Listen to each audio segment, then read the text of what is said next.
Yeah. So thank you everyone for joining for today's session of Women and Young Members Excellence Committee. I, on behalf of Women and Young Members Excellence Committee of ICAI, welcome you all in the Youth Excellence Symposium number 15. Youth Excellence Symposium is a Friday series of program conducted by the committee for the women and young members. It is programmed for the young members by the young members, and the speakers are also the young members. It is one of the Women and Young Members Excellence Committee's initiative to not only disseminate information to members on technical updation, but also to empower and inspire them to come at forefront and realize their verbal skills at public forum. We invite all the young members attending these sessions to come forward and let us know if they would like to be a coordinator or a speaker at this forum, and so that we can make appropriate arrangements at future point of time. Today we are going to cover session on opportunities in gift cities, which would be conducted by CA Pranay Punamia, who is again a young and a dynamic speaker. So without wasting much of the time, I'll request CA Keval Darod to please give a brief introduction about our today's speaker, CA Pranay Punamia. Thank you, Gautam. Hello, I'm audible. Yeah. Thank you, Gautam Bhai, for bringing us introduction to the symposium. So for today's session, we are going to discover the opportunities in the gift city, and we have with us a young FCA Pranay Punamia. So Pranay is a commerce and law graduate and is practicing in the field of AIFs, RERA, and tax litigation since 2015.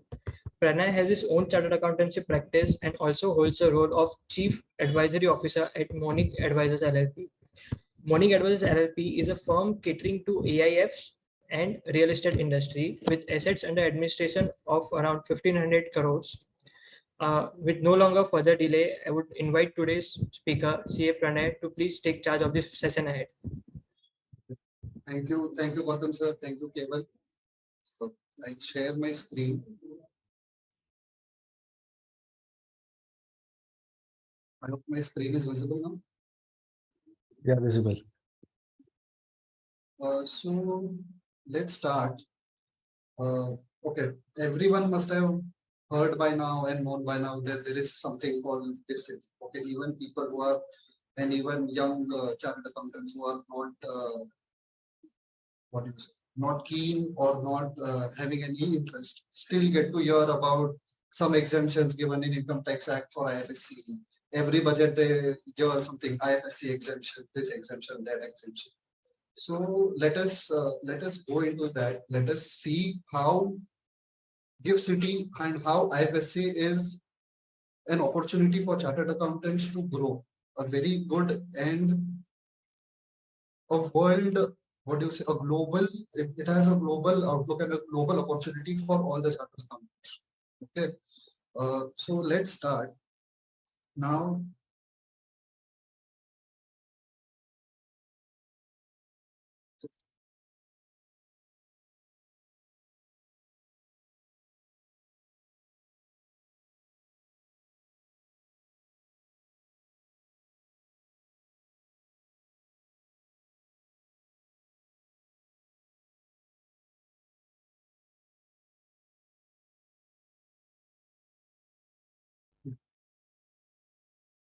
So where is the Gift City and where is IFSC going in the future?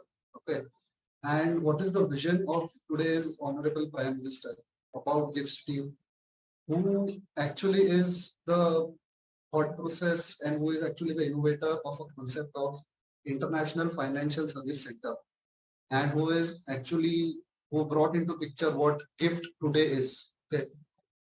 Last year around this month July, what he gave the vision that gift is the connecting bridge for the country's future. Gift is connected with the country's future and also of our golden past. What he wants to make is he wants to make India a financial hub for mainly all the finance activities. He wants all the finance activities to flow through and flow from India. Okay. So that is what his vision is, And if you see in his same speech, what he said,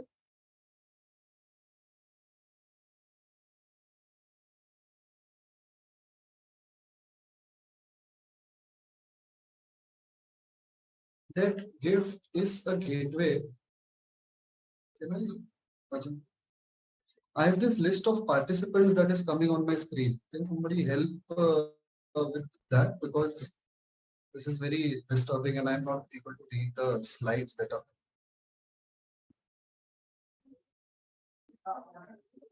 Sorry. Slide was visible to you, but not to me actually. You can do one thing where the names and photos are coming now. See, there are 4 options there: single line, double. Then, so if you just click on the single one, it will go.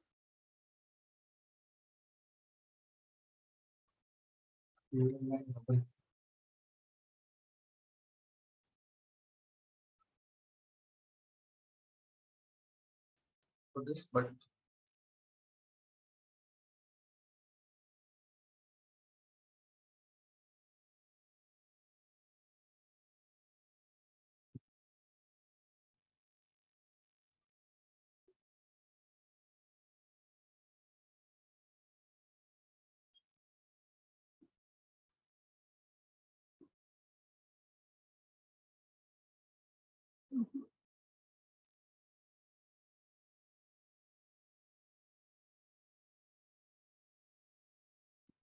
anyways, so let's continue.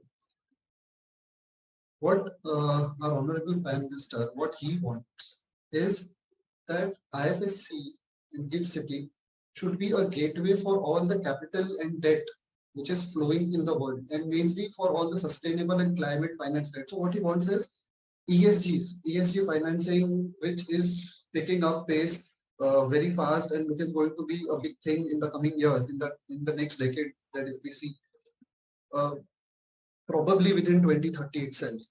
He wants the entire ESG and sustainable capital to flow from IFSC.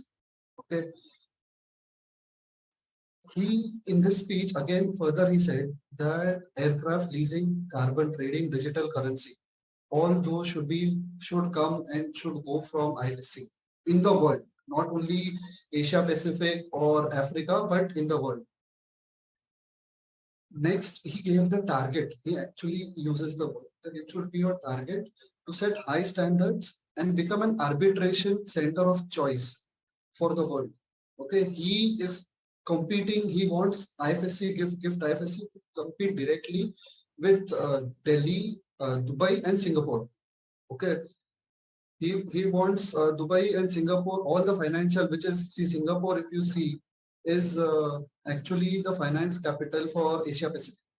Okay, all the cross-border offshore funds are flowing through Singapore. In fact, many of our Indian unicorns till recently and still today have their holding companies in Singapore.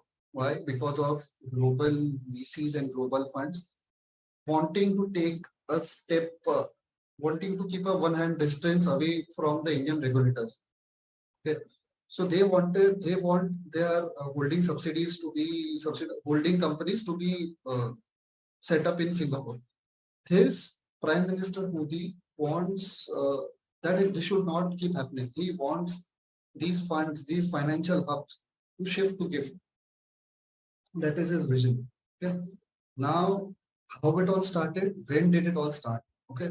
See, when I know this lecture is on opportunities for chartered accountants currently, but we need to know what is happening, how it happened, and where the things are currently and where things are going. Then we be able to understand that is there an opportunity for us? Okay.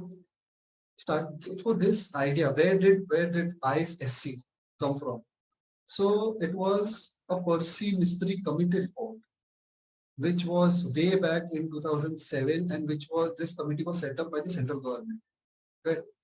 The then central government, they had set up this committee, and in 2007 this committee gave a that India should compete with the likes of Singapore, Hong Kong, London, and make an IFSC, make one city or 2, 3 cities in India, which are the financial hub from which Singapore, London today command financial transactions in their region. London commands in Europe and Northern America, to some extent even Africa and Asia Pacific. If you see, all the major funds flow through Singapore. So Symposium committee recommended that let's make in India what you say, an IFSC of similar kind to compete with the world financial centers. Now they had recommended that this can be set up in Mumbai. BKC, they had identified the area. Then let's set this up in BKC.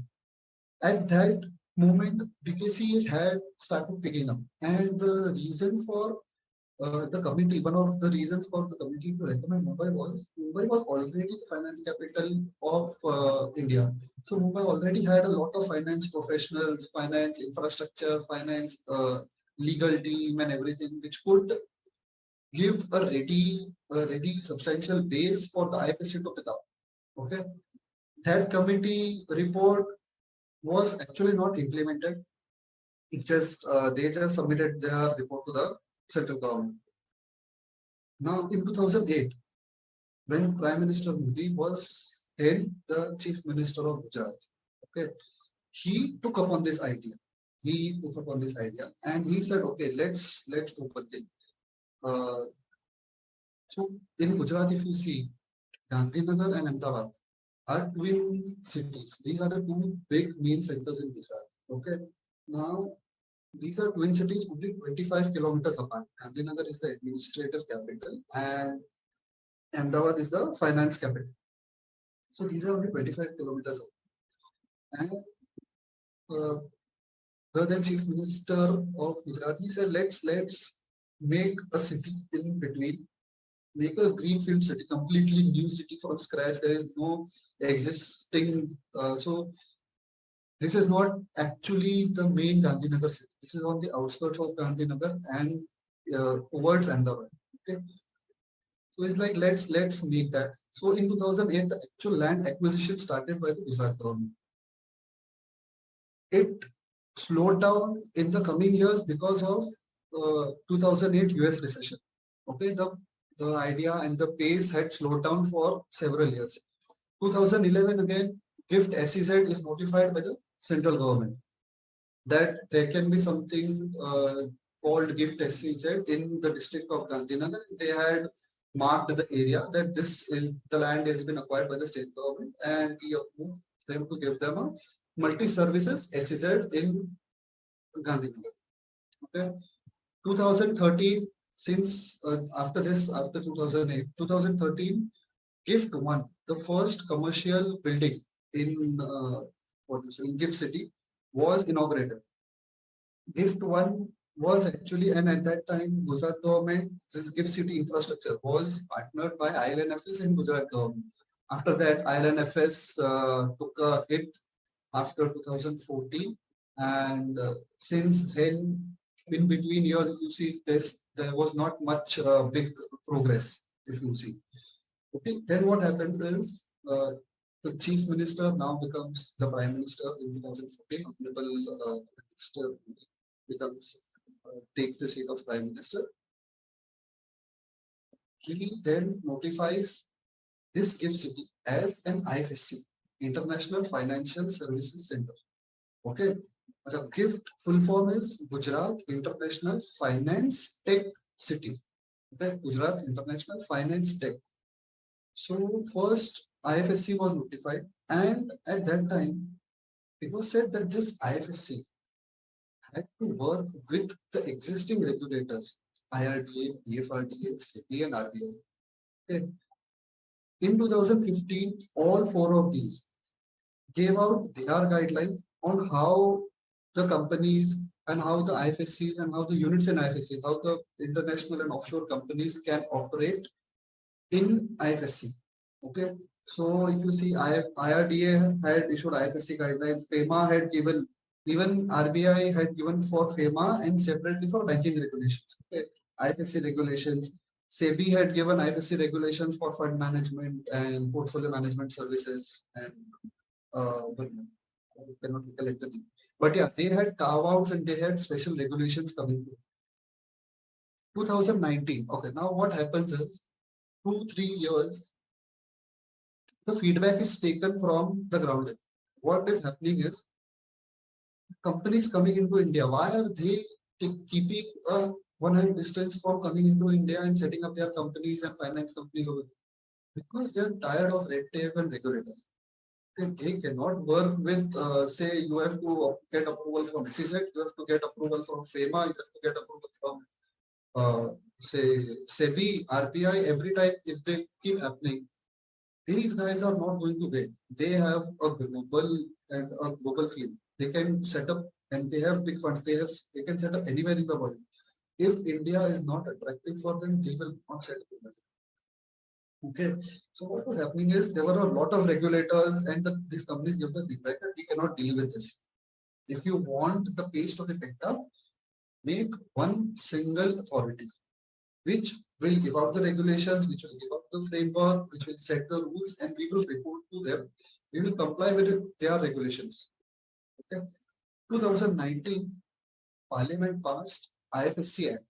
2020, IFSC Authority Act. 2020, IFSC Authority was set up. Now what happened is all these regulations, IRD special regulations, FEMA, SEBI, all these were superseded by the IFSC regulations which were issued in 2022. Around 2024 regulations and frameworks were issued on mostly all the major areas like banking, fund management, fintech, all those stuff, insurance, exchanges, international exchanges, and how those have to set up, what do they have to comply with. So if you see the number of the pace of companies which are registered from 2015 to 20 and from 2015 to 2020 and from 22 till now, it is a drastic change. What they wanted was single authority. They do not want to deal with multiple authorities. That is what had kept them away from India. One of the major reasons that, other than taxation, obviously, but they do not want regulatory. So a lot of change has happened since 2020, and in the last 1.5 years, it is growing at an exponential pace. Look at the number of companies being registered, the number of transactions happening, the number of large global market leaders which are wanting to come in gift IFSC is huge. Yeah. Moving ahead. Okay, where is it located and what is the current infrastructure which is ready in the city? Okay. See, as I told you, it is between Ahmedabad and Gandhi. Okay, it has, so it is actually it has a lot of connectivity. If you see 2-3 critical airports, 12 kilometers from Ahmedabad, highways, it is adjacent to the Mumbai-Delhi NH48 or the old NH8, whatever you say, that it is adjacent to that. It is accessible easily. Gandhinagar, it is almost on the outskirts, on the outer limits of Gandhinagar. It is just 6 kilometers from the center. Mumbai, Ahmedabad, the much hot and the much upcoming, high-speed railway, the bullet train, is getting connected to Gift City. Okay, so it starts in BKC and it will end in Gift City. Okay, connecting the two financial hubs. Okay, metro connectivity is going to come from Ahmedabad. This is mainly for the support staff and the ancillary economy to grow. Okay, for them to travel to Gift City, maybe on a daily basis. Also, if you see, it is adjacent and it is made over on the banks of the Sabarmati River. Okay, people are saying, and there are news reports, and maybe seaplanes will come and they will start their operations in Ahmedabad as well as in Gift City. Sabarmati riverfront will be extended to Gift City. all that is happening, that all those plans are there. But yeah, it has very good connectivity.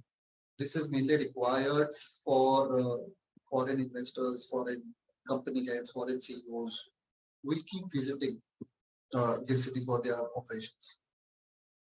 If you see geographically, it is a greenfield city. Okay, it was actually a wasteland. Okay, nothing was there. Obviously small villages were there, but no sort of city was there. It is actually 1065 acres, which is which is divided in the DTA, domestic tariff area, and SEZ. So domestic tariff area, all the laws applicable to normally any Indian land or any Indian territory, including the offshore and all those things. What do you say? Offshore, deep sea. So all that area is as good as a normal Indian territory with all the tax laws, GST, income tax applicability. SEZ, out of this 1065, 261 acres is the core gift SEZ, in which all in the units here are given all kinds of tax exemptions, benefits, and this is actually the core of gift IFSC. Okay. If you see in the graphic that I have given, you can see on the left hand side that Sabarmati river flow is also shown, and strategically gift SEZ is located over there, overviewing the Sabarmati river. Now, one of the reasons why in 2000, after post 2014, why this was not developed as a concept in Mumbai.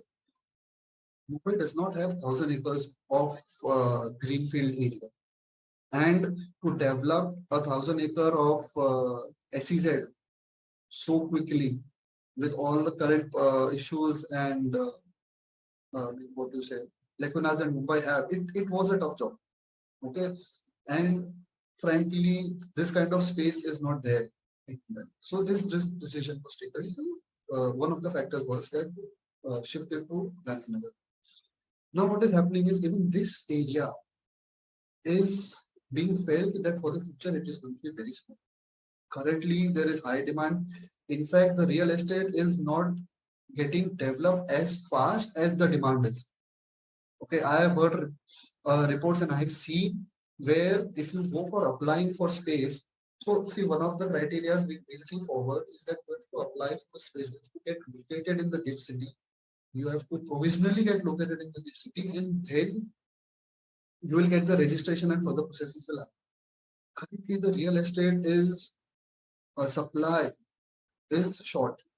Okay, that much demand is being there in gift city. You can understand why there are a lot of opportunities over there. So what they are doing is they want the four adjoining villages to be covered in this. These are Shahpur, Ratanpur, Lavripur, and Firozpur. The names don't matter actually, but currently it is 1,000 acres. This is going to be 3x. So after these villages are taken into the gift city, it is going to be 3,365 acres of land. Okay, I'll just roughly drawn how these villages are based, and if you see this entire territory is now going to be gift city. Already land notification has been done.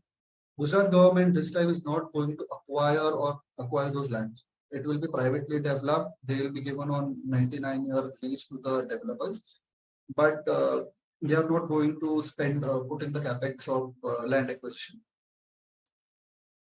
So this roughly is the area. Now what is happening is, if you see, this is the Gandhinagar bypass.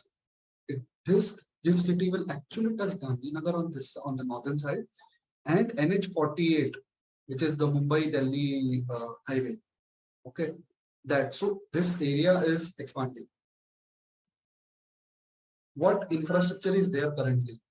Normal water treatment, utility, district.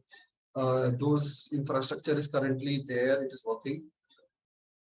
One thing to note over here is it has a district cooling plant. Okay, and it is the first of its kind in India. Now, what is district cooling plant? I don't know if you have heard, but you must there were news that because of the Ukraine-Russia war and the lack of fuel, Europe and some of its countries are facing issues in the winter. They were facing issues of district heating. Okay, their homes were not centrally heated by the district. So what happens there is that there are pipes of water filled with heated thermal water, which runs through the entire district and which runs through each and every home. So warm water is run through what you say your home, your walls. That keeps your house warm and easily livable for people uh, uh, who are on a marginal level.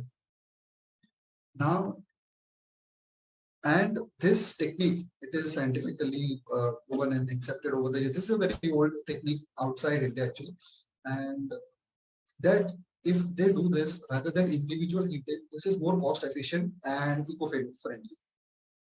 In India, obviously, we don't need district thermal or district heat plants. They have reversed engineered this, and we now have the district cooling plant, first of its kind in GIFT City, Gujarat. Okay.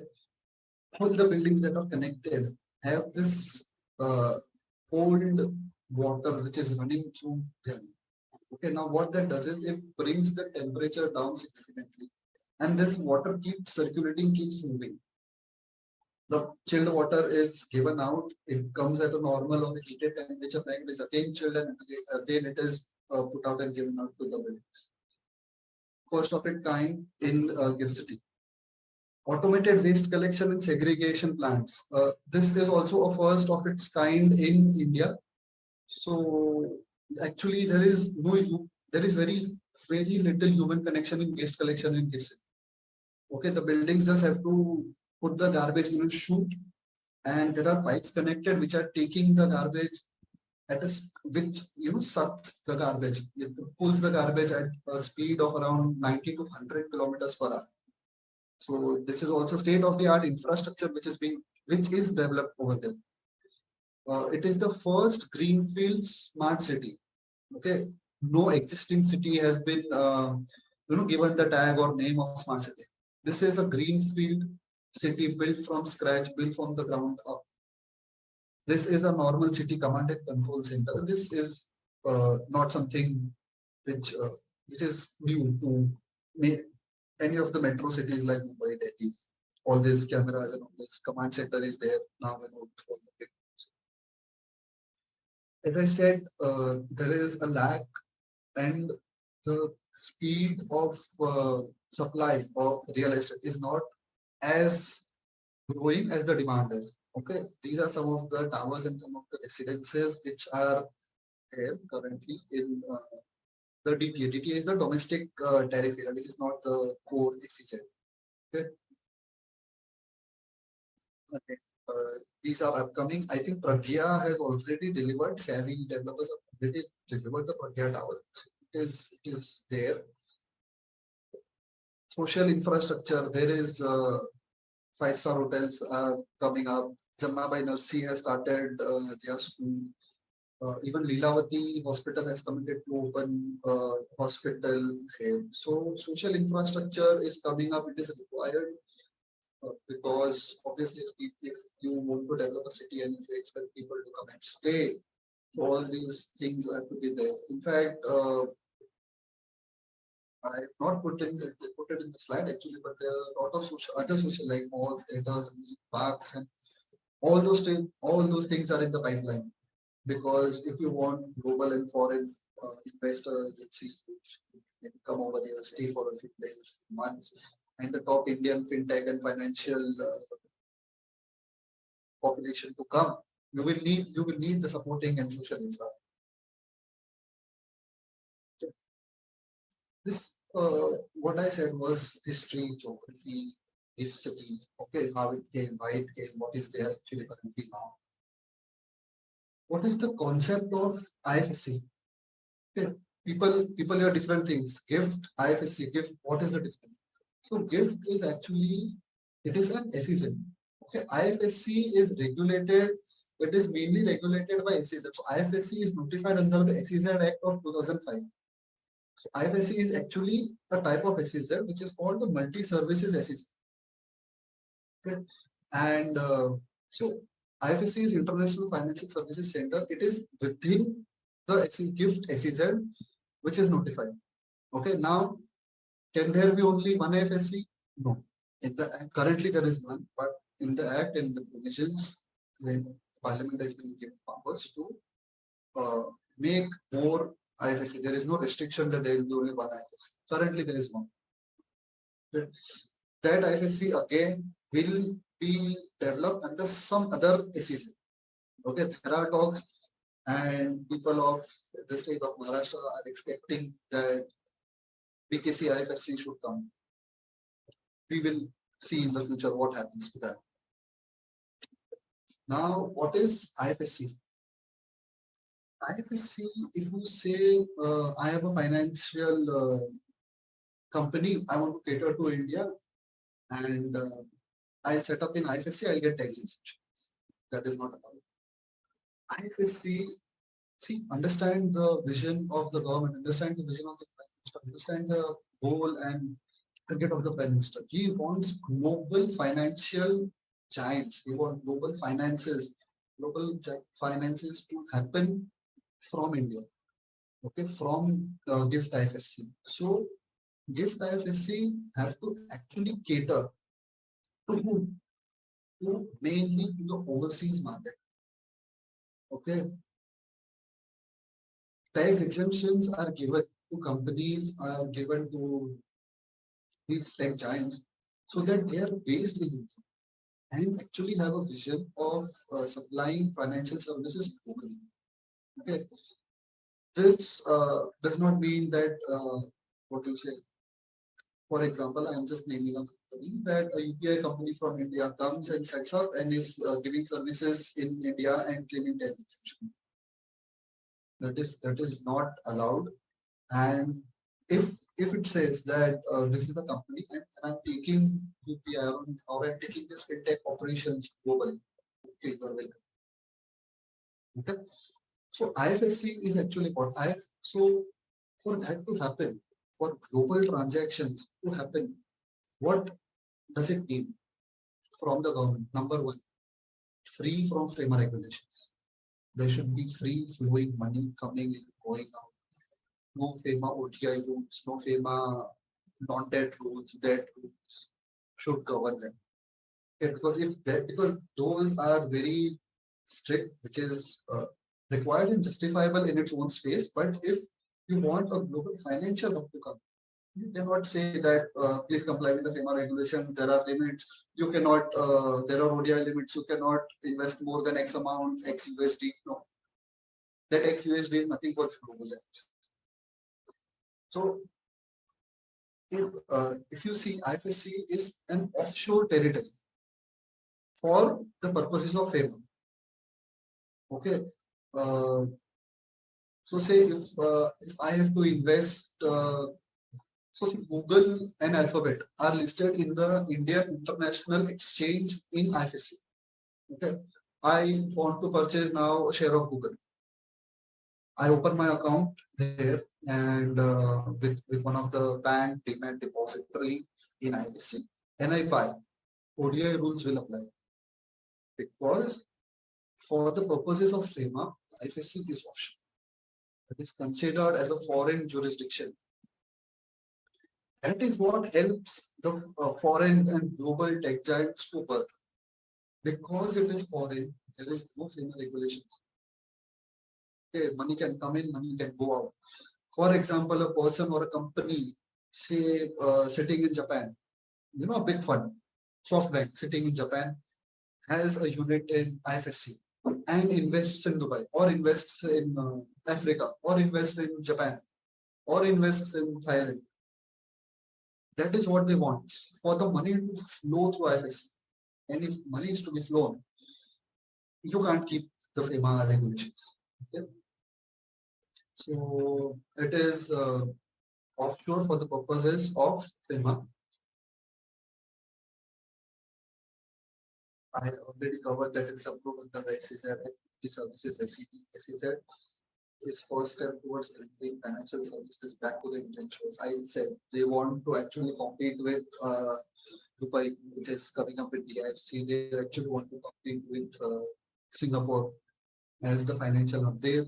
So, what vision and what thought provoked this in Prime Minister Modi when he was the chief minister? Was when he traveled in the Asia Pacific, he saw 2, 3 cities, Hong Kong, Singapore, Dubai, obviously, but yeah, these were controlling the finance nerve of Asia. Okay, when he looked beyond, he could see that London, New York. Why are these few centers and why these few centers, cities in the world which are controlling the financial services? He wanted them to be brought to India. He wanted those financial hubs, those financial cities and tech giants to come in India. That was his vision. Okay. IFSC unit is treated as a non-resident for FEMA. That. What is the Prime Minister's vision? And what does he want IFSC to achieve? It wants regulation comparable to any other leading international financial center. As I said, IFSC authority was made, different regulators were out. He is taking feedback from what is happening over the ground. And if you see IFSC authority and the bureaucracy which is there, is very dynamic. They listen, they are very open and they are listening and they actually want the companies to come over there. So they listen and they want to grow. Okay, so they are very reticent, not having some of the issues and legacy issues that our normal bureaucracy has. They want Prime Minister wants this to compete with offshore financial centers. Obviously, offshore like Singapore is offshore for India. DIFC Dubai is offshore for India. So he does not want the funds to go out over there. Okay, he wants that in the future, Asia, Africa, these countries or any companies raising funds could happen through GIFT. So maybe like a SoftBank or a big VC fund in Asia, in GIFT City is funding one startup in Dubai, another startup in Thailand, another startup in Indonesia, another startup in Sri Lanka. He wants that vision. He wants those kind of global funds to come. As I said, I have covered this earlier from 2020. All these four, PFRD, IRDI, RBI, and SEBI, all the authorities have been clubbed into one IFSC. Okay, they don't have to report IFSC other than IFSC for all these four. If you see what is not covered, MCA, income tax. So for the purposes of MCA and income tax, IFSCA units are onshore. Okay, income tax does not say that you are offshore and you don't have to report everything. No. See, income tax has given tax exemptions for a certain number of years, tax exemption for certain transactions, concessional tax rate for certain incomes. It does not say anywhere that you are tax free for your lifetime. No. See, it has given tax exemptions for a few years. It will get it extended. Maybe this will happen for a few more years. But after that, these companies have to start be subjected to tax in India. Okay. This picture that you see here, IFSCA, this is actually the IFSCA building which is being built up. This is a file photo. This is the plan of the IFSCA. This IFSC authority building that is coming up. This was the foundation stone laying function happened in July 22 last year, wherein Prime Minister Modi gave the speech which I quoted earlier in the second slide, for second slide. Okay. So this is the actual building that will come up for IFSCA. Now, what kind of businesses are permitted in IFSCA? Okay.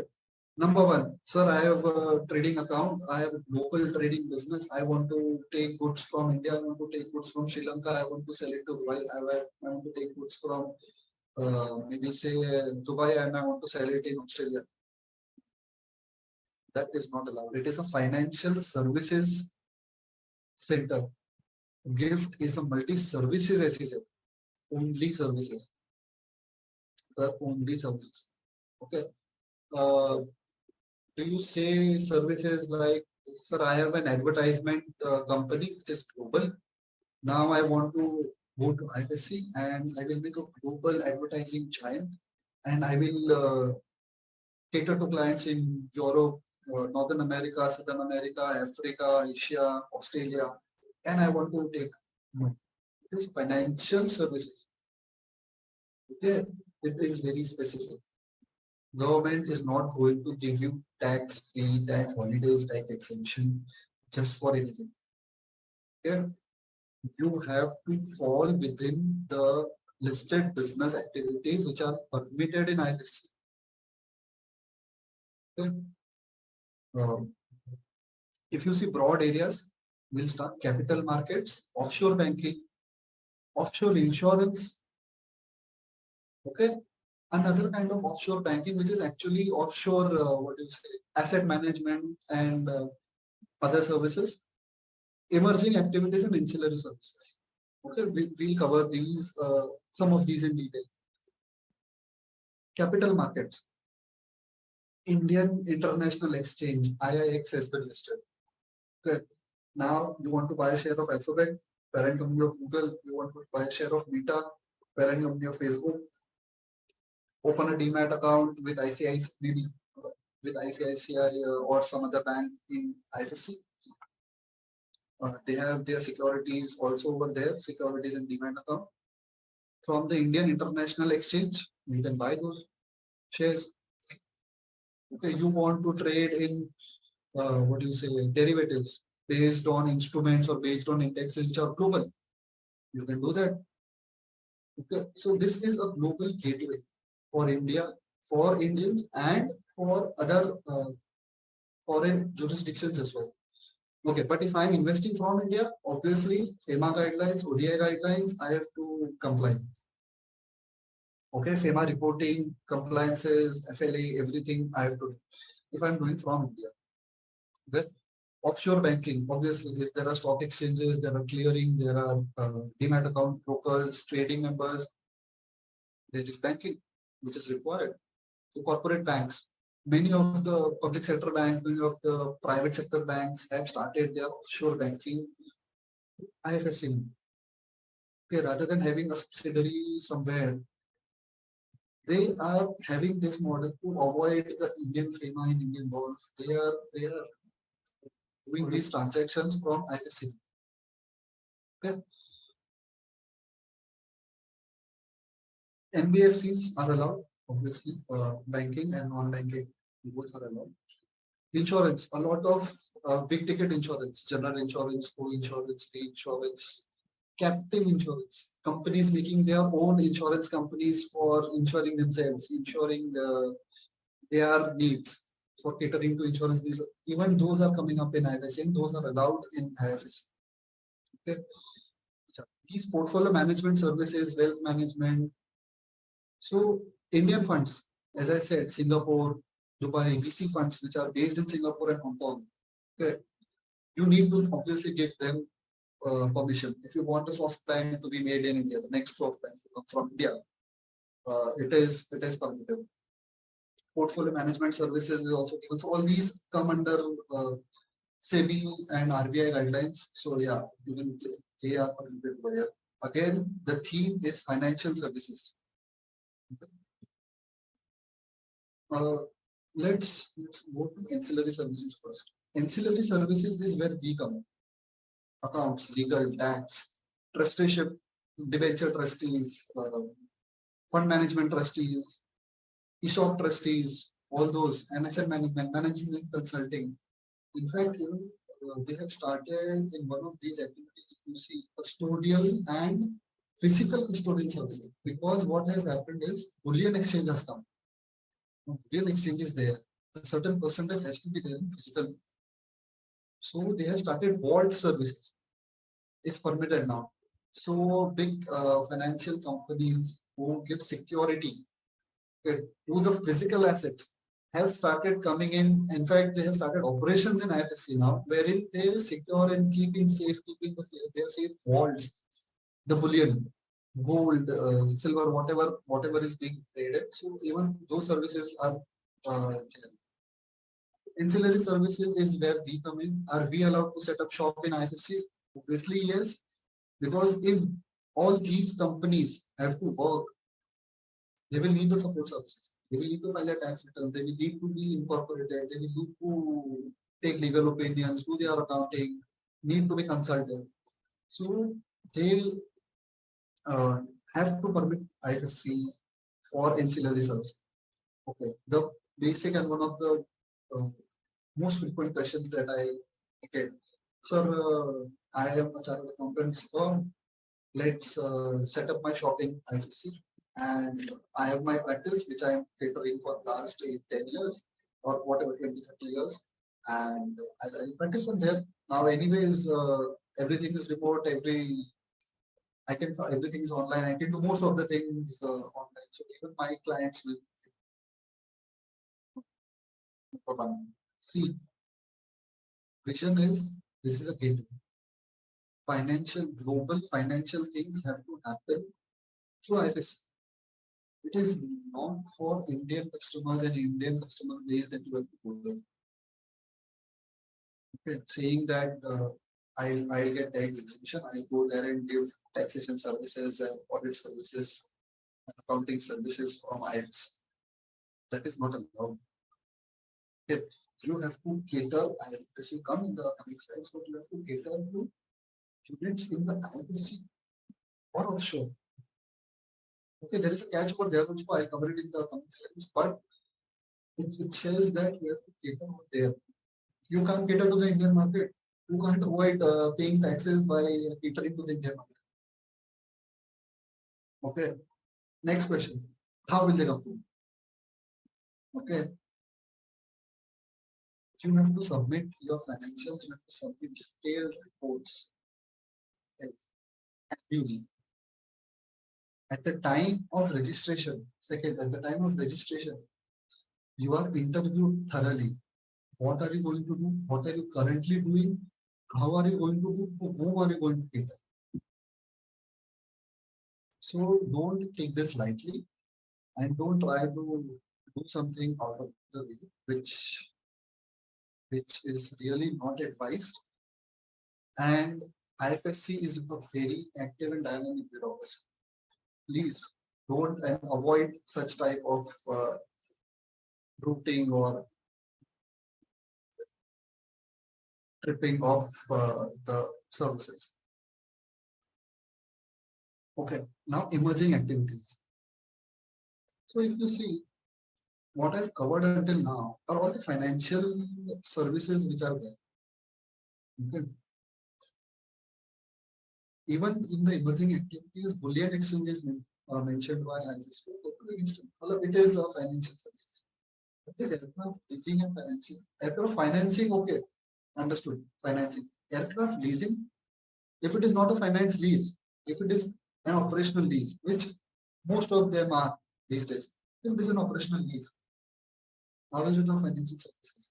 So these are some of the transactions and some of the services which Honorable Prime Minister wants to add after seeing the actual and the real foreign happenings and on ground realities. Okay. What happens? India is, if you see, India is the third largest aviation market. Okay, it is the fastest growing, and it is the third largest aviation business. Most of our airlines are, what do you say, not big profitable airlines. Okay. So what do? They hardly buy and do the capex of buying a fleet of airplanes. Most of them are leased. Okay. A report was taken. They found out where are these companies normally based? Ireland. Ireland is a small country in Europe. Okay. It has a low level of taxation and it has even some concessions for aircraft leasing. What it does is it invites these big aircraft giants who are into leasing of aeroplanes. Okay, they don't operate, they don't make aircrafts, they don't operate airlines, they only lease aircrafts. And Mr. Modi says, okay, you want to do business with India, come to IFSC. I'll give you tax exemption, the same tax exemption that everyone is having, plus more. I'll come to the slides where aircraft leasing, financing are given more tax exemptions, but yeah, it says, come here, aircraft leasing was done. In some time, ship leasing, Indian trade is growing so much, and India is such a big coastline. And many of the global shipping companies are operating over here. Prime Minister says, okay, good, come over here, I'll give you tax exemptions. Make your company a ship leasing company in GIFT FSC and give it out on lease all over the world. Will not tax you. In fact, some of these have started coming in and already have started their operations in GIFT FSC. Yeah. Now, foreign universities. See, you want a financial hub to be developed. You want the social infrastructure around it to be developed. You want that these should keep happening over the future generations. What is needed and what will happen? You need the best of minds, to come over here. Okay. Now, what will happen is foreign universities normally refrain from coming to India. Okay, because there are a lot of regulations. You have to abide by what the central government and state government rules are. A lot of regulations, fuel regulators. You have to know what is to be taught, what your courses will be. There are restrictions on the type of courses that you have and that stuff. Prime Minister said, let the foreign universities come in IFSC. You come, you teach over here. In fact, you can bring your global students over here and teach. Now, this is a financial services center. So he has put one condition that your teaching mainly should relate to financial services, fintech, finance management, and all that stuff. In fact, one Australian university has already committed in March 23, and they are in the process of getting set up in GIFT IFSC. As the IFSC picks up, it might be expected that more of them will come. Okay. One more thing, global in-house centers. So what is global in-house centers is actually, if you see, it is the opposite of KPOB. Okay, what happens in the PPO is some of the processes, some of the business processes of a company, maybe say a company Facebook or Google or any other, say Chevrolet, any US giant, they want to outsource their business process, maybe customer care, maybe they are tech, maybe they are IT, software development, whatever. What they do is they hire a business process outsourcing IT company in India or any other country, obviously, but Indians have an edge over there. So what happens is they hire over there and they outsource their business processes.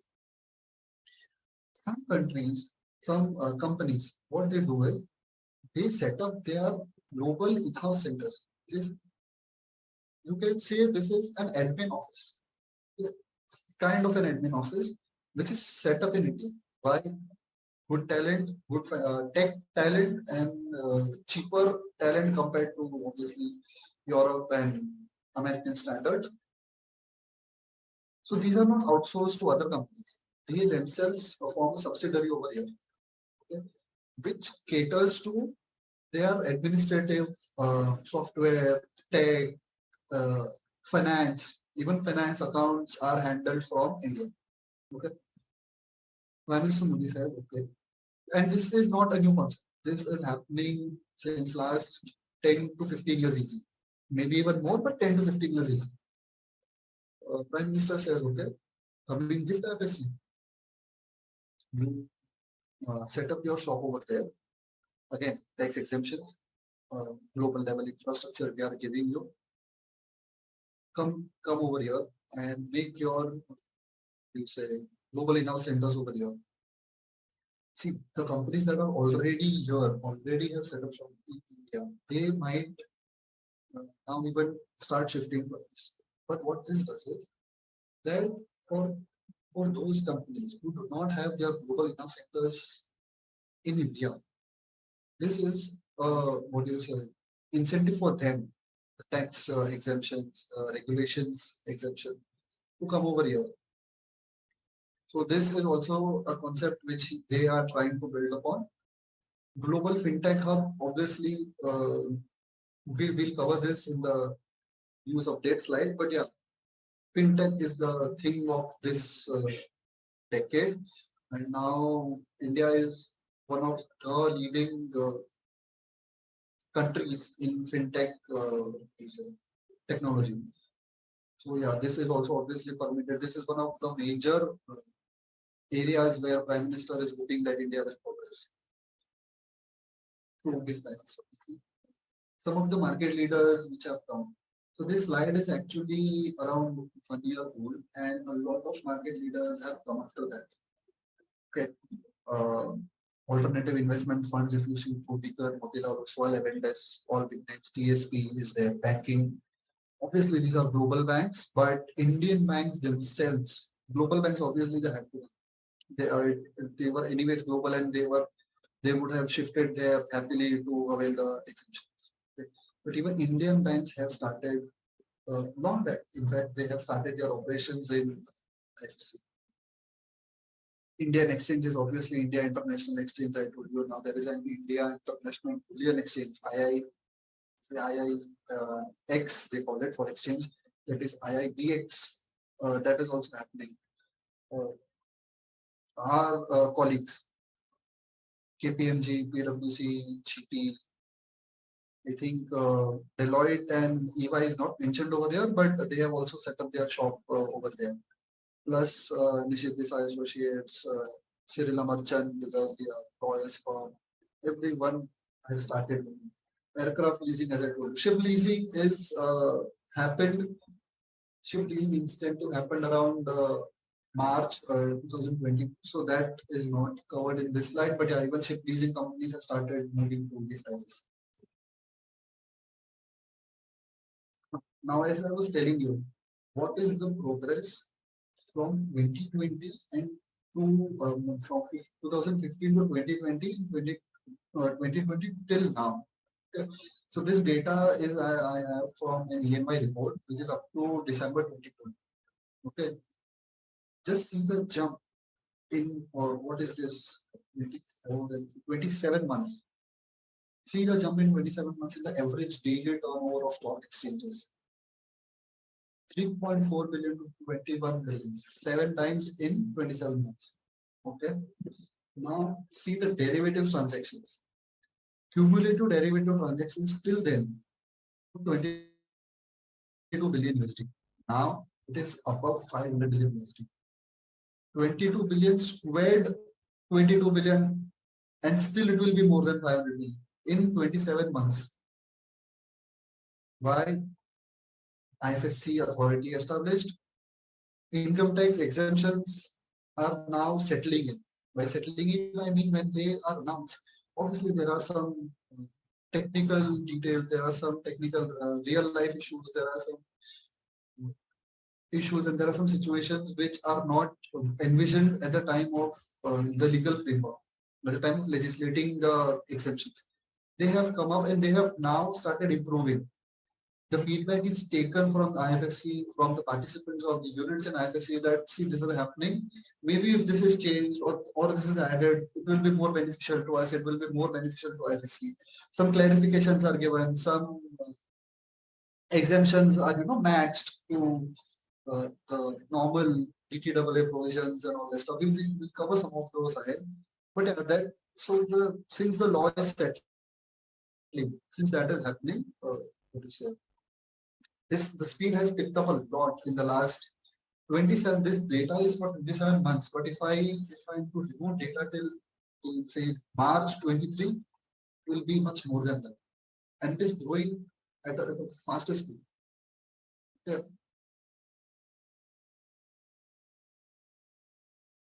Now, what are some of the regulations in gift IFSC? We will mainly cover, I think, two. One, obviously, ancillary we have to cover because that is the core of the lecture today. And what do you say? And I'm covering the fund management, some overview and some brief overview from fund management regulations, because that is actually my field and that is where I work in. So I can cover that these two things in a little bit more detail than other regulations. Okay. Anyone have any questions till now about the history, geography, or some of the business activities in gift IFSC? You can, I think you can ask me, or then I'll put it.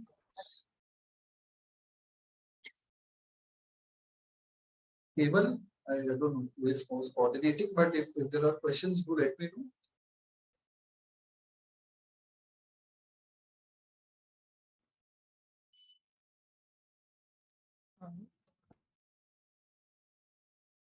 Yeah, Pranay, I'll let you know. Till now, there haven't been any questions. Okay. Then I'll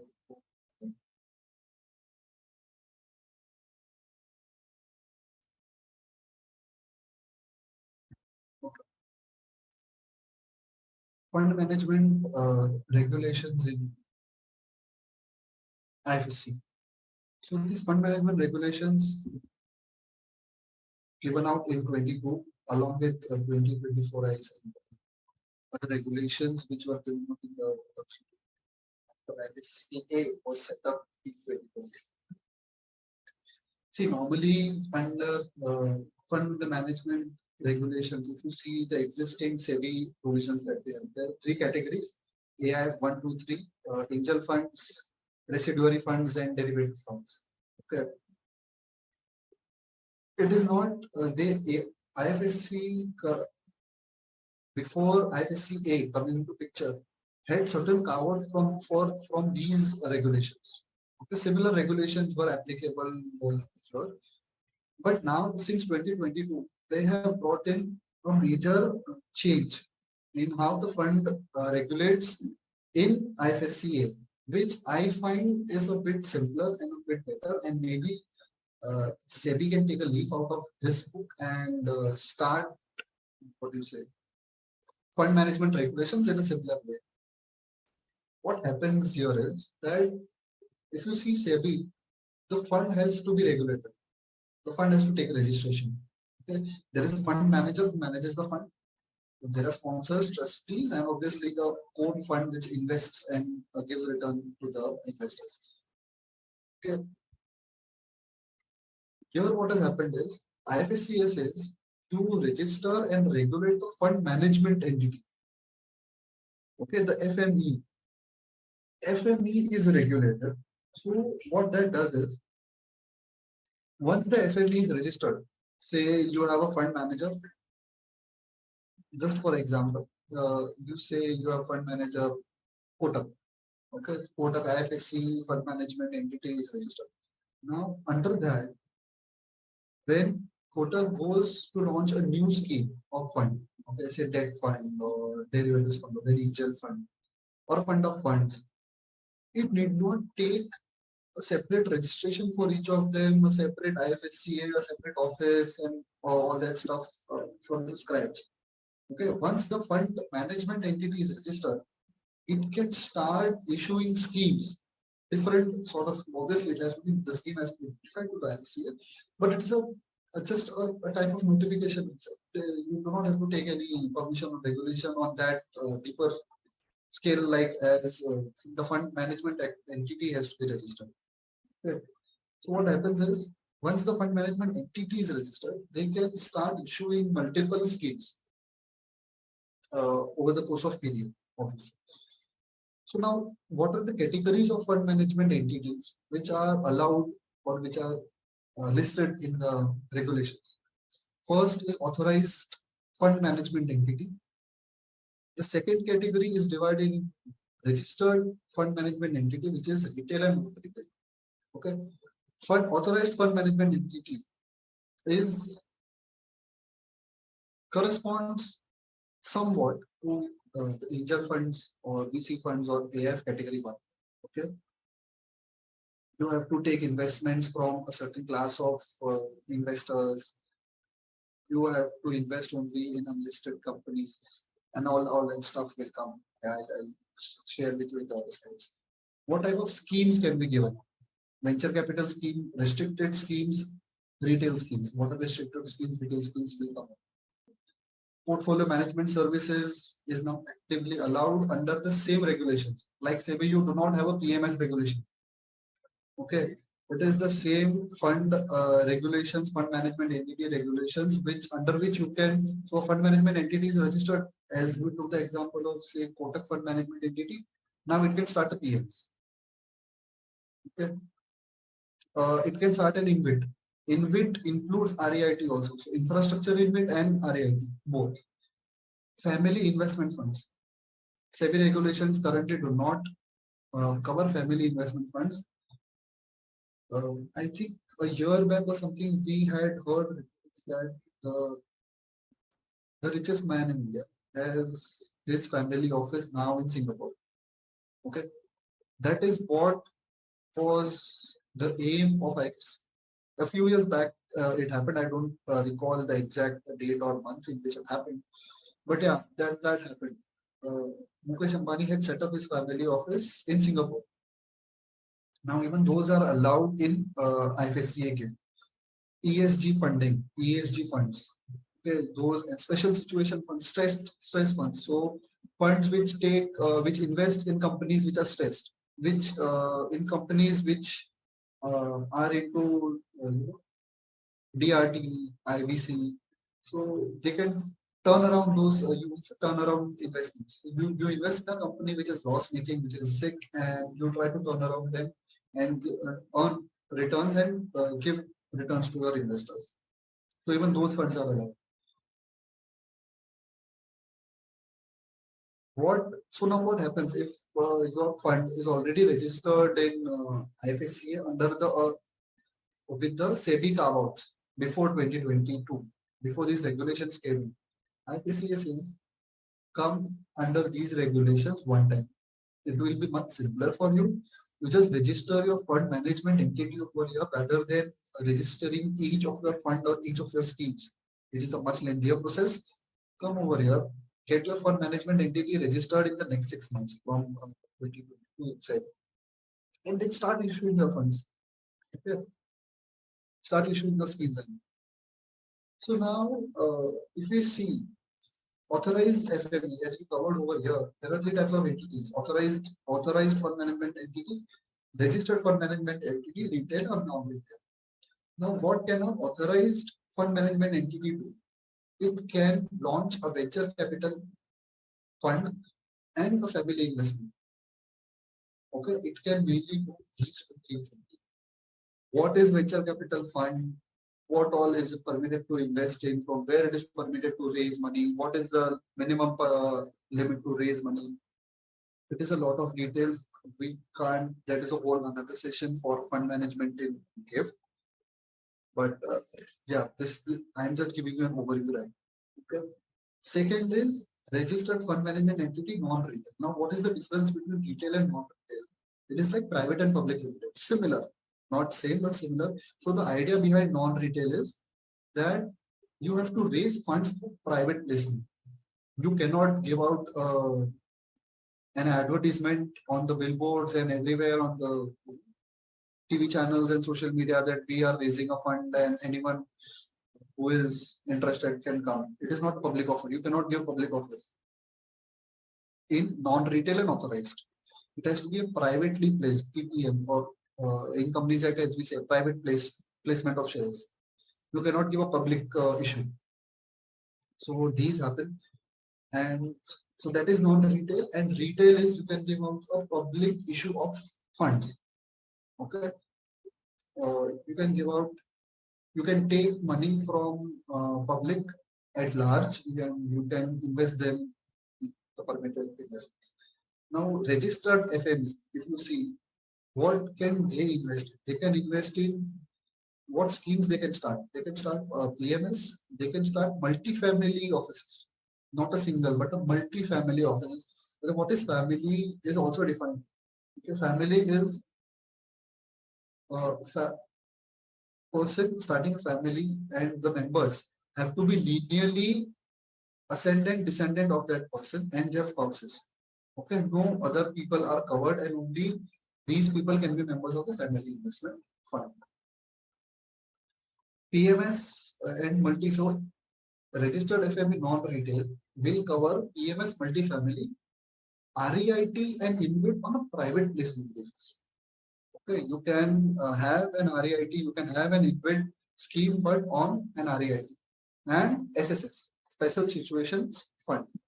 Okay, the turnaround funds that we talked about. So that is also allowed to be started or allowed to be invested in by a non-retail registered FME.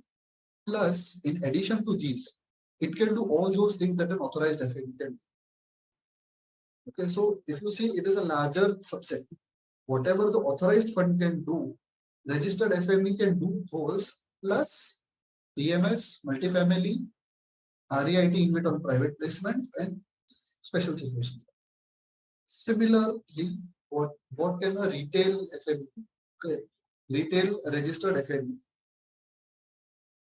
It can do all those things that registered FME non-retail can do, plus REIT InvIT on public level and public ETFs, exchange traded funds. So this is the what are the kind of activities these three fund management entities can do. Are they similar to category 1, 2, 3 of AIFs or SEBI regulations? Not really. Okay. Family investment is not allowed in AIF 1. REITA and InvIT is not allowed in AIF 2. PMS is not allowed in AIF. So these are not that similar as thought of the AIF regulations of SEBI. Okay. A little more details like authorized FME can pool money from accredited investors. Accredited investors have their own definitions. They are high value investors and who have high knowledge of capital markets and financial markets. Okay. Plus they have a large net worth. So those are called accredited investors. The definition is different than the SEBI definition, and this definition is given in the IFSC regulations. So minimum investment 250,000 USD authorized FME. Okay, this fund management regulations in IFSC even as a net worth, what do you say, requirement. Okay, just a point, we'll cover it. Who is going to certify net worth of the investors? From Indian perspective, we are going to certify the net worth, while certificates that will be required by the funds when they are onboarding their investors. Okay.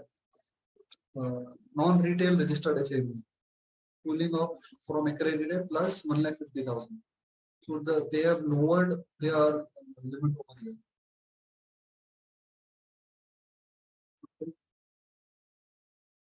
Minimum net worth is higher. It is 5 lakh USD. Okay. Retail FME, minimum net worth of that FME. So this minimum net worth requirement is of the FME. Okay, so $75,000, $500,000, $1 million. That has to be the net worth of the FME. Who is going to certify those net worth? We are going to certify the net worth. Okay.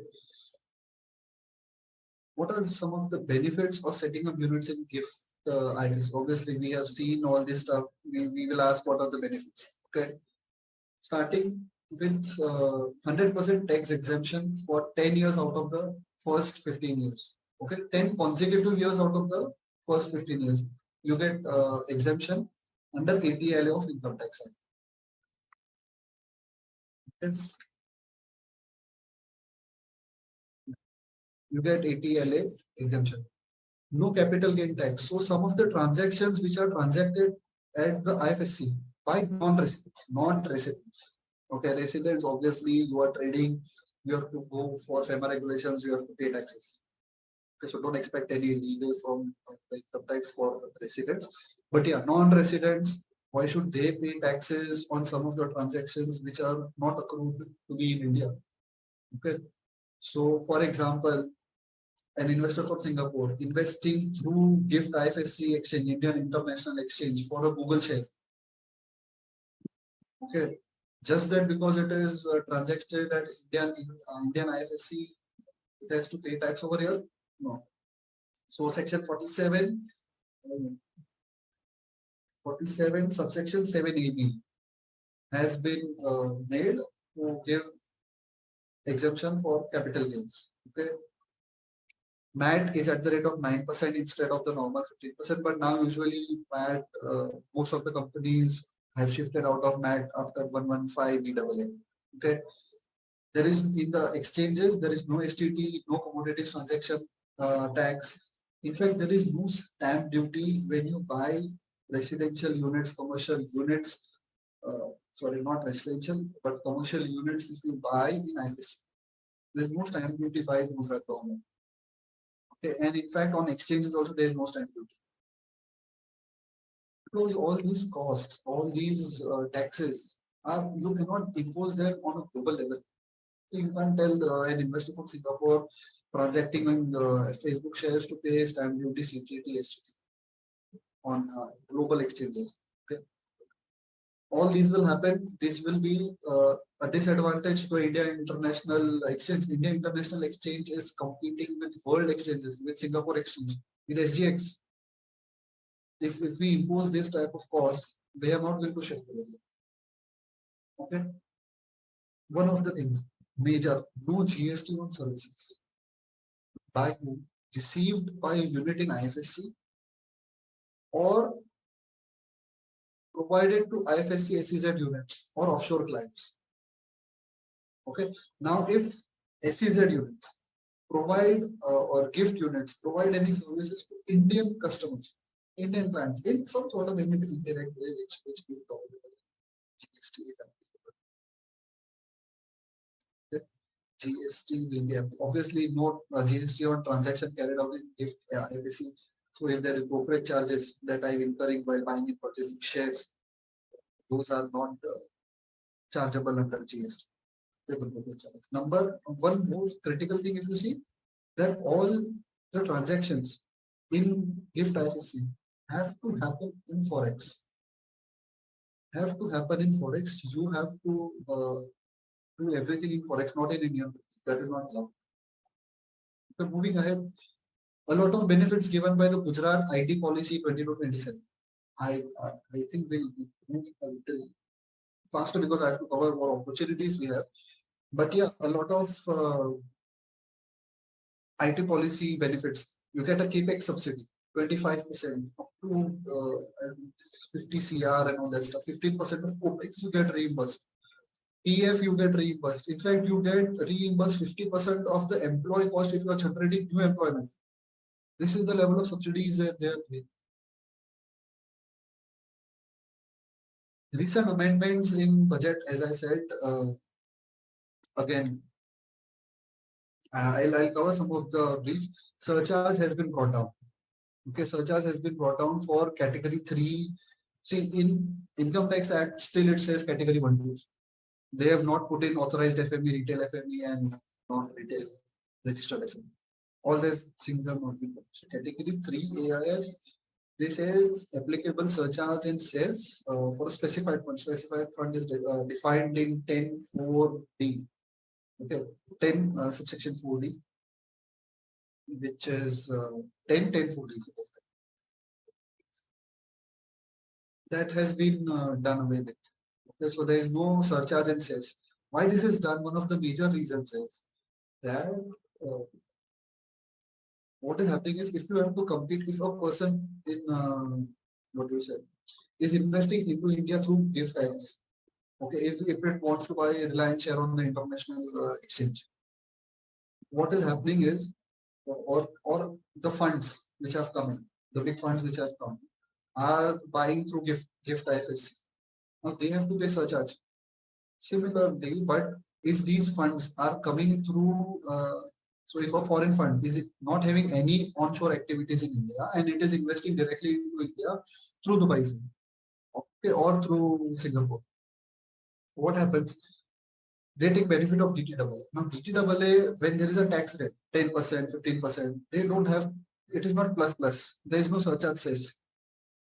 So this is what I was talking about, that there were kind of differences between what is normally going on and what was going on today. They took, and this actually happened in the amendment phase of the budget 23. Okay, not, it was not there in the finance bill. This was communicated to them, and then this happened. Taxability of dividend, concessional rate 20% to 10%. One of the major thing that happened, okay, we will see in the coming slides. One of the major thing that happened is that currently, if you want to take registration in GIFT IFSC, you have to take registration through two entities. One is IFSCA and one is GIFT SEZ Authority, the deputy, the development commissioner over there. So you have to give interview at two places. You have to fill forms. You have to pay fees at two places. What the finance minister announced in the budget speech was that we'll do away with the development commission. All those powers will be now given to IFSC. One more regulator is now cut off. This is going to be a single window system, single window regulator. No one else. Okay. See, development commissioner reporting and development commissioner registration was not such a big task. But why we want to have that when you have IFSC? Okay, so even that is new. Concessional tax rates for some of the bonds, the debt bonds which are listed in IFSC, those are given. And I will just go ahead. What is it? The shifting of funds. So what Prime Minister envisioned was, let the global funds get shifted from somewhere else to India to GIFT IFSC. So that shifting of funds and that what is it, transfer of units at the time of shifting of funds and all that stuff, that was exempted. Okay. So that exemption was covering till March 23. That has now been extended to March 25 or 26. So even that has been extended. Tax holiday for OBUs. So offshore banking units. So as I said in this slide, that you have tax exemption for 10 years out of the 15 years. But for offshore banking units, what they said is for 5 years you get 100% tax exemption. For the next 5 years, you get 50% tax exemption. The people gave their feedback. This was accepted. Then let's bring parity. Let's bring both on the same level. 100% tax exemption for full 10 years out of the 15 years. No 100% and 15% for OBUs. Okay. Since ship leasing has started, air leasing has started, those are given tax exemption. Tonnage tax has been introduced for ship leasing in IFSC. TCS on LRS, this actually was much point to be discussed, but now since those amendments and since those feedback from the financial and the Indian market and the public has been taken, those have been relaxed a bit. Still, it is a bit, what to say? It is a bit cumbersome to pay TCS on transactions where I have to,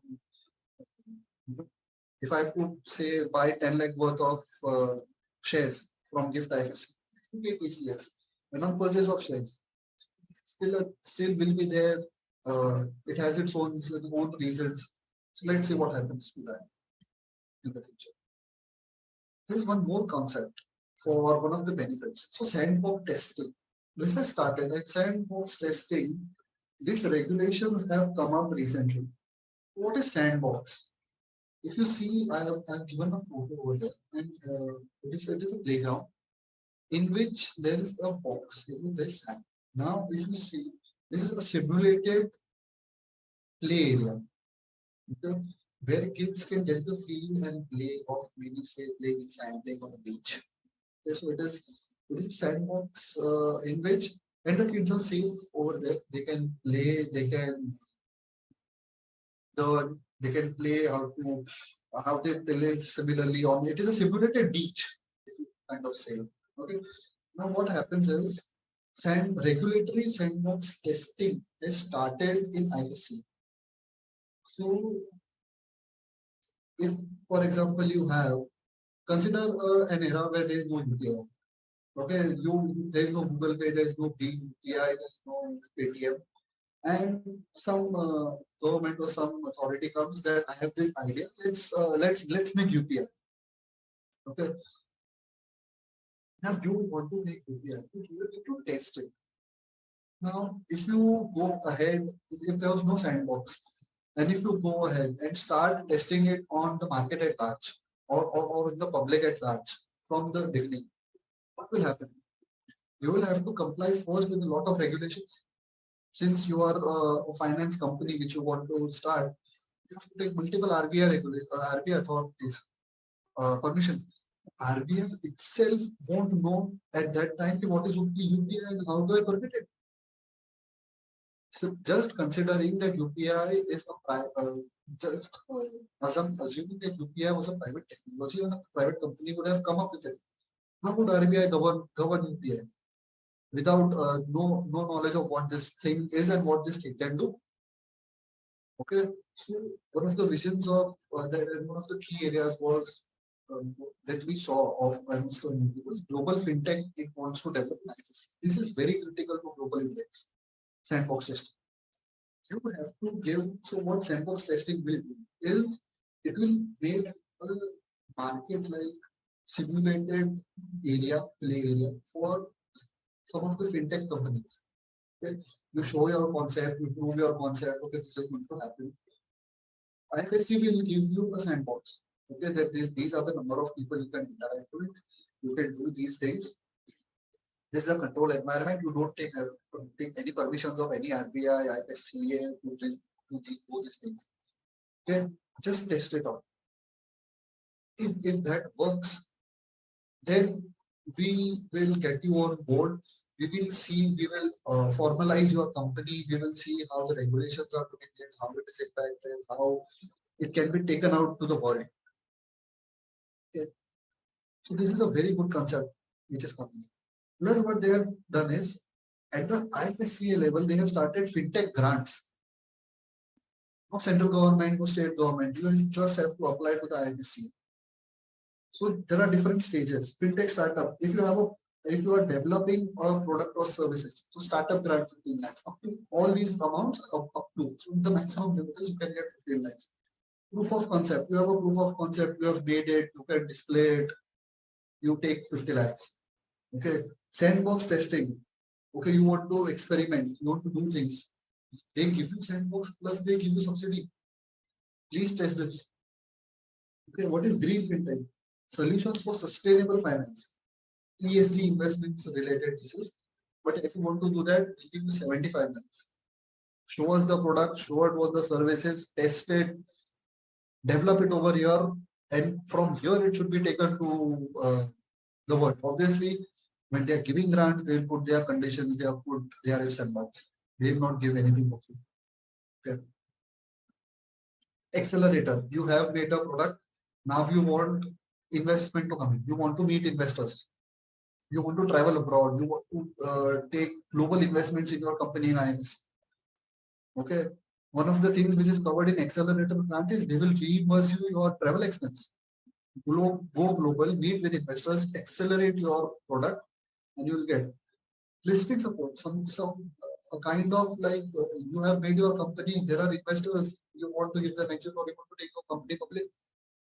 They will reimburse you the listing costs for listing support. So this is a very good concept which they have introduced. And if India wants to become a fintech hub, see UPI is invented, UPI is implemented, good, done. What next? Innovation can't stop. You need to have more fintech, more technology, and more world. What do you see? UPI is a kind of world leader. You don't have any other thing in the world as UPI currently. So we are the first in that. What next?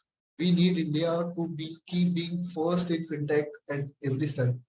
For that, you need R&D. For that, you need to test multiple times something. 100 will fail, the 101st will work. This is required. Framework for ancillary services. Let's start now with what is happening to us. What all is permissible?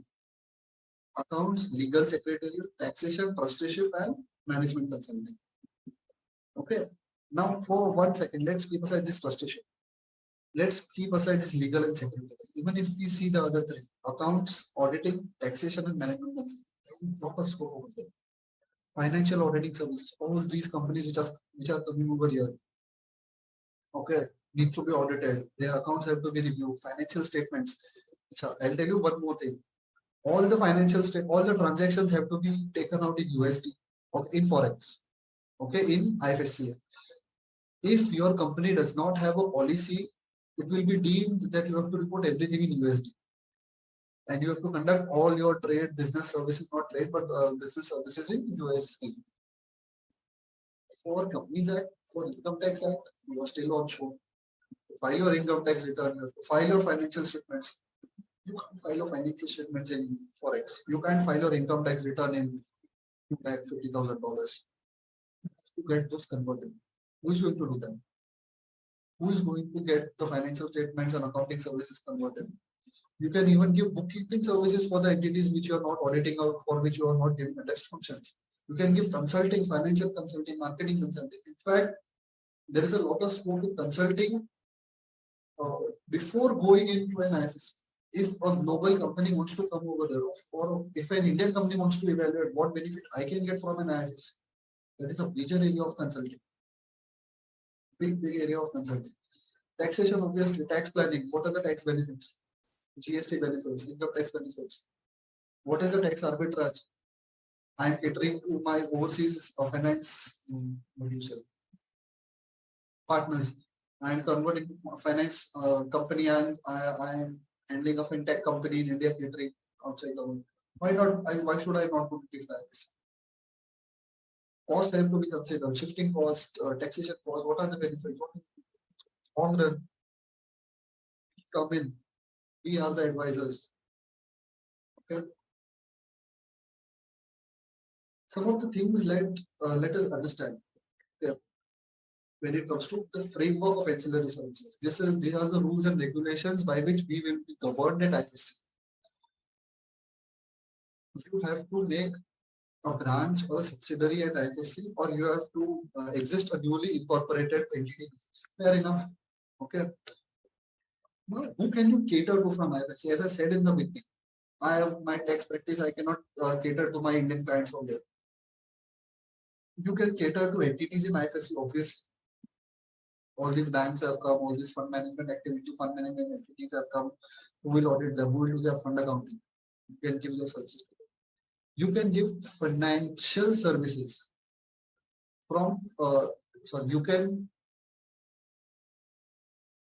give services to financial entities, financial services entities from foreign jurisdiction for activities in IFSC or overseas. Now, what does this mean? You have, say, a company in Australia in a financial space. It is a banking company in Australia. It is an NBFC in Australia. It is a fintech company in Australia. It is an exchange, commodity exchange, or internet, some other exchange, stock exchange in Australia. It is a custodian, or whatever different kind of financial activities. You can cater to them from IFSC. As I said, this is outward looking. But the recipient also should be a financial, what do you say? The recipient also should be catering or having the business in financial market. You will say that I have an Australian motor company, I have a US motor company, and I'm already giving services to them. Let's shift my operations to IFSC. I'll get a tax benefit, no tax. That is not allowed. Service recipient should also be financial services entity. They can be in IFSC or overseas, but they should be in financial services. You cannot cater to, what do you say, a shop owner in UK.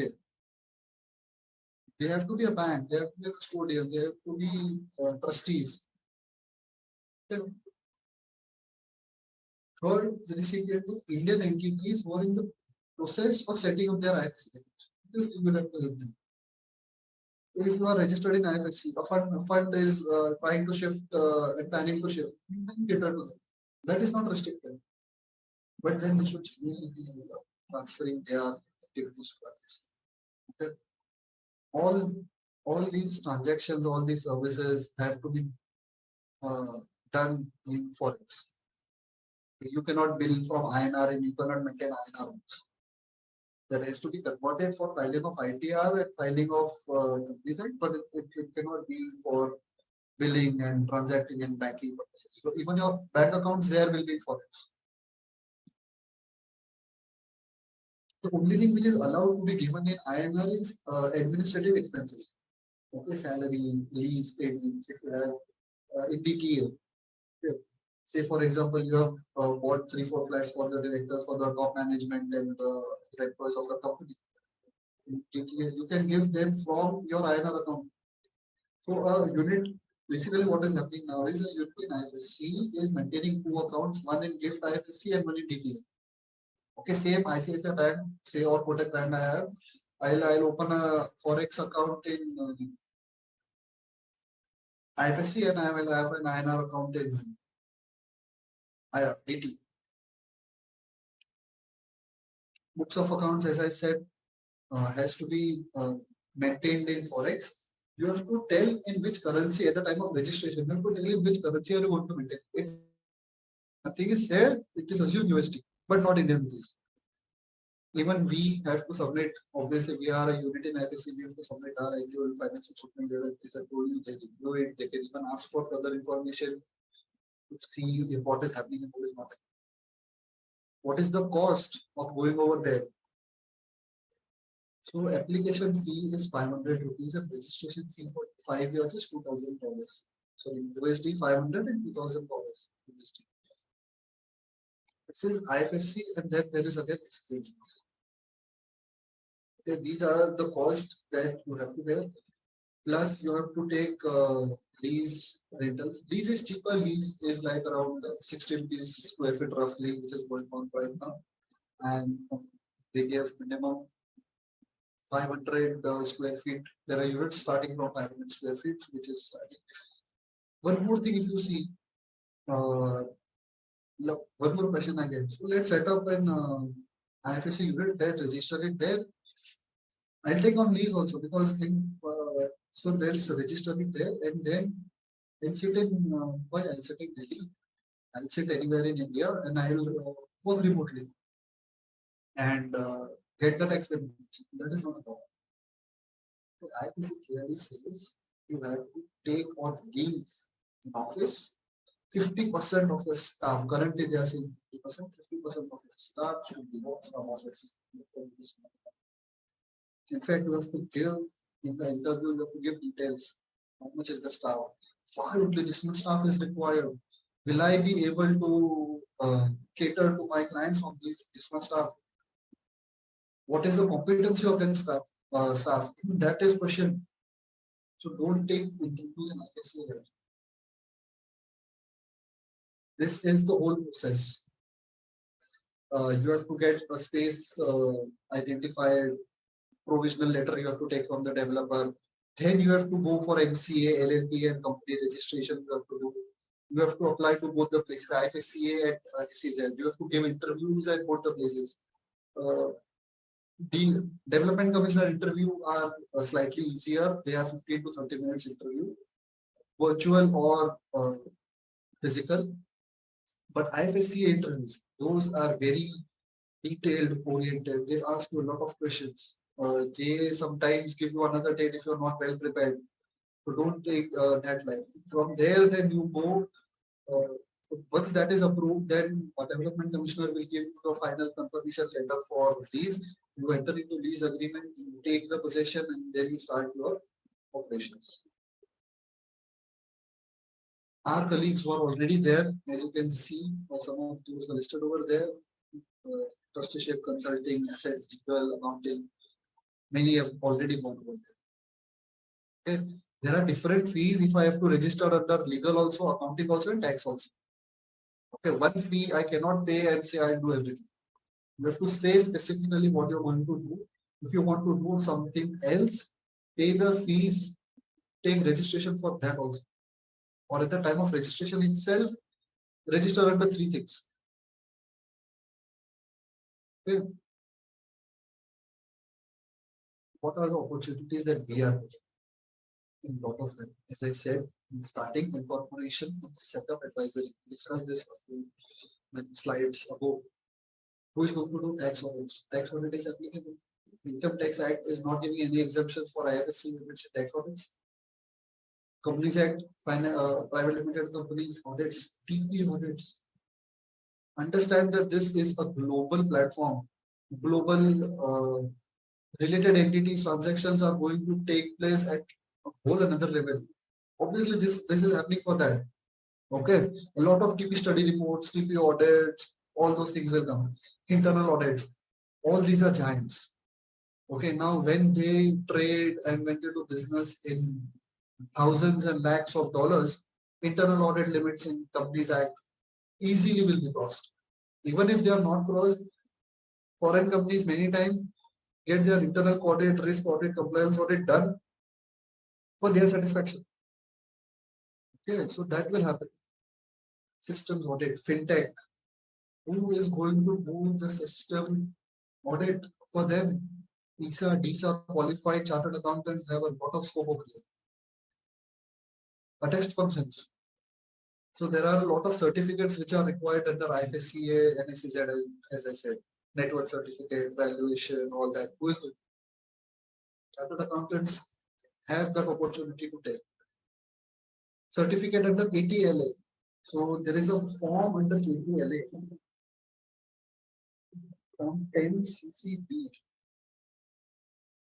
So if an entity has to take benefit under ATLA, they have to submit Form 10 CCB before or with the filing of their IT, which has to be attested by an accountant as defined under Section 288 of IT Act.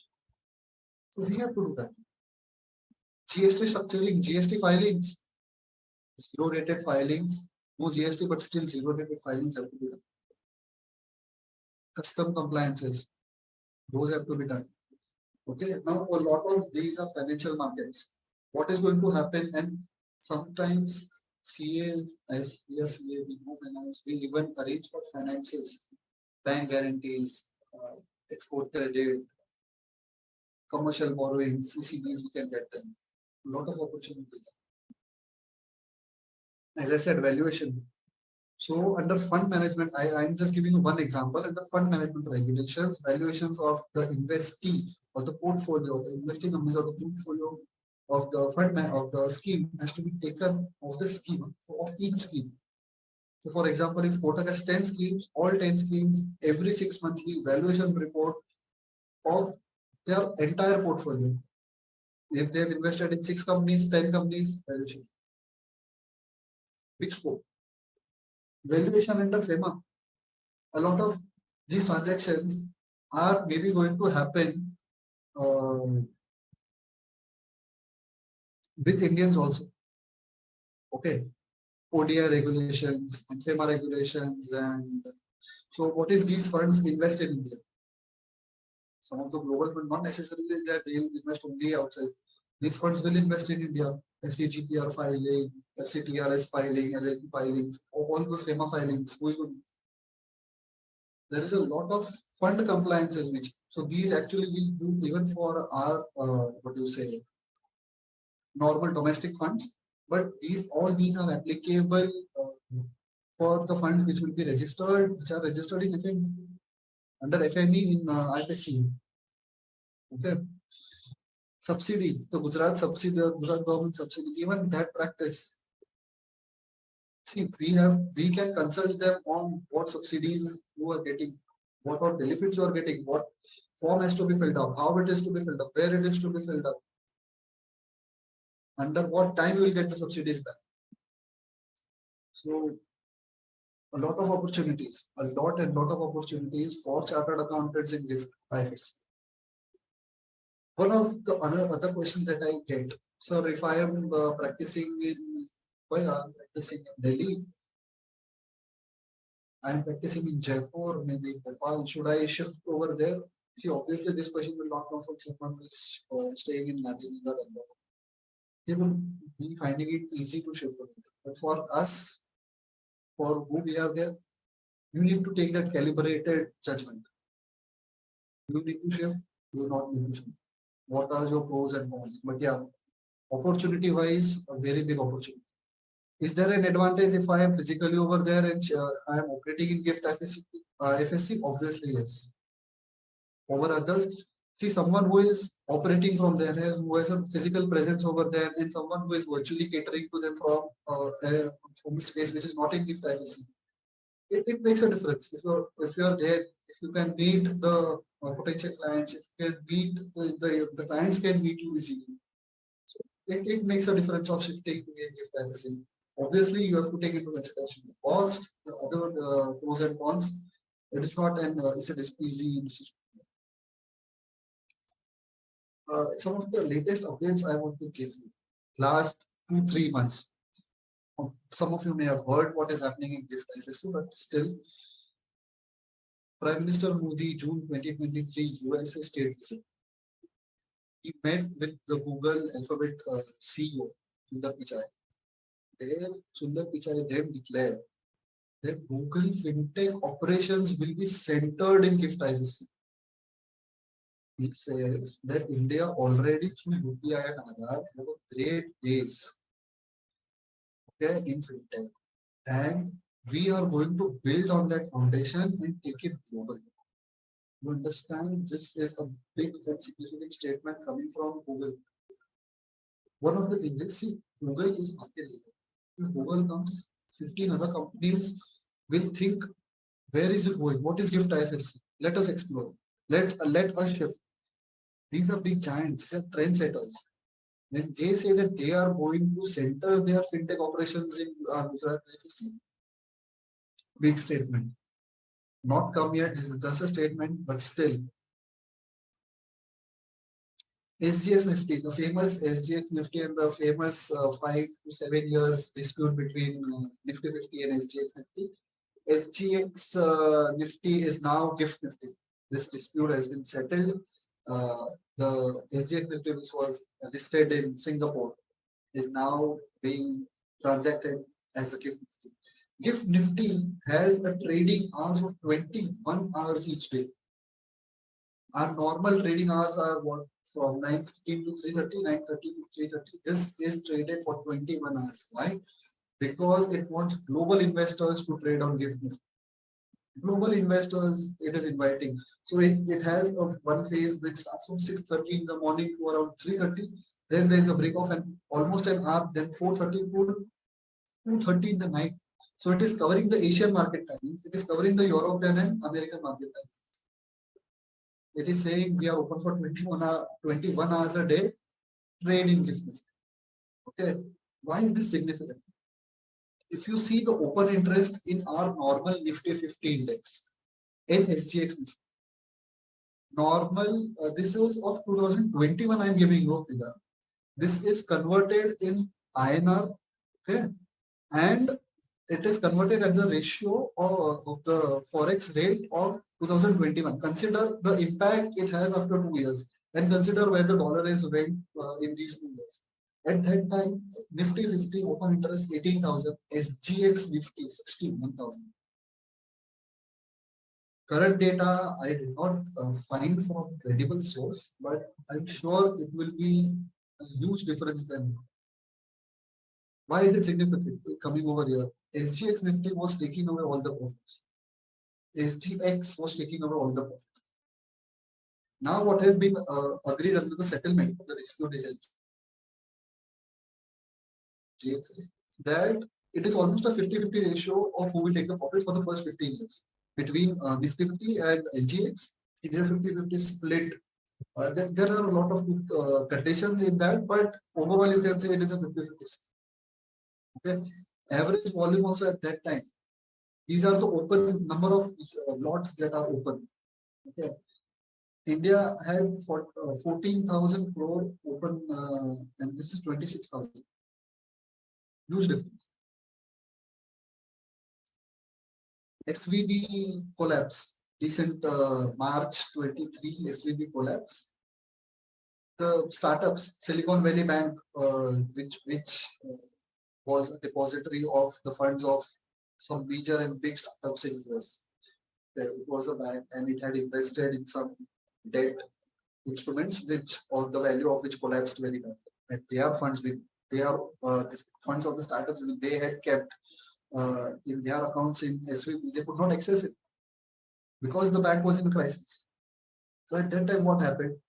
We took the opportunity. Our ministers went and represented over there. They come open in our offshore banking units. Come take, for example, ICICI Bank in GIFT IFSC. Open your, so an American startup, say X startup in America has its funds, so has its operating bank account in USD in ICICI Bank IFSC branch. That is huge. And he gave a statement that already at that time $200 billion of those funds have been moved to GIFT IFSC, saying that American banking system was thought to be very stable. But now in these times, it has turned out that Indian banking is more stable than that. So we are inviting all of these startups to come over here, keep your and park your funds over here rather than parking it over there. Huge advantage, huge funds going in and going out. GIFT IFSC has started, especially after 2020 and especially in the last 18 months. I would request everyone that please keep a tab on what is happening on GIFT IFSC. It is, if not, you are directly linked, but it will affect you, and it is going to be a major part of our future. Okay, a lot of gold mine and a lot of opportunities can come our way, which we can cater to. And all these are not retail clients. These are big institutional investors and institutional clients that we can cater to and that we can get. Do consider an opportunity to practice in GIFT IFSC. I think I've presented all the slides.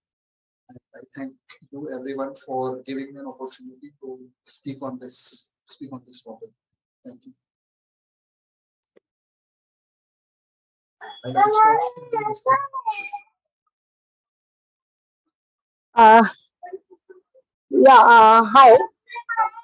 Hi, Nikita here. There are some questions that has come up, Mr. Pranay. Sure. The one is what is cryptocurrency regulations in IFSC? Is it allowed to open a crypto-related company in IFSC? See, currently IFSC is saying that digital currency is allowed. It has not said cryptocurrency. Okay, it is saying that digital currency is allowed, and it is not making a move on cryptocurrency as yet. So cryptocurrency as yet is not allowed, but digital currency is allowed. Even in that digital currency, they have not, put out their regulations or their framework as yet. So that framework is not out yet, but yeah, crypto is not out. So, Mr. Ketan, I think you have raised this question. So, is your question answered?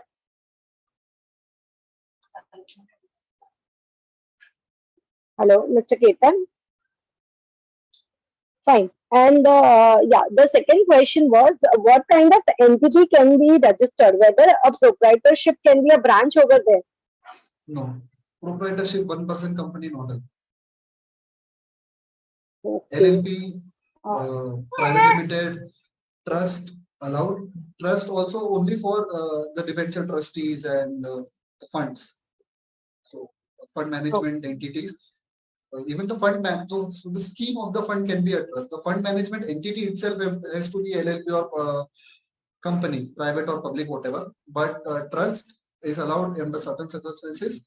Proprietorship and OPCs, partnership firms not. Okay. Fine. Friends, these were the two questions. I think we are done with the question answer session. Anyone has any questions, please let us know. Fine. Shweta, I think you can continue because there are no more questions. Thank you.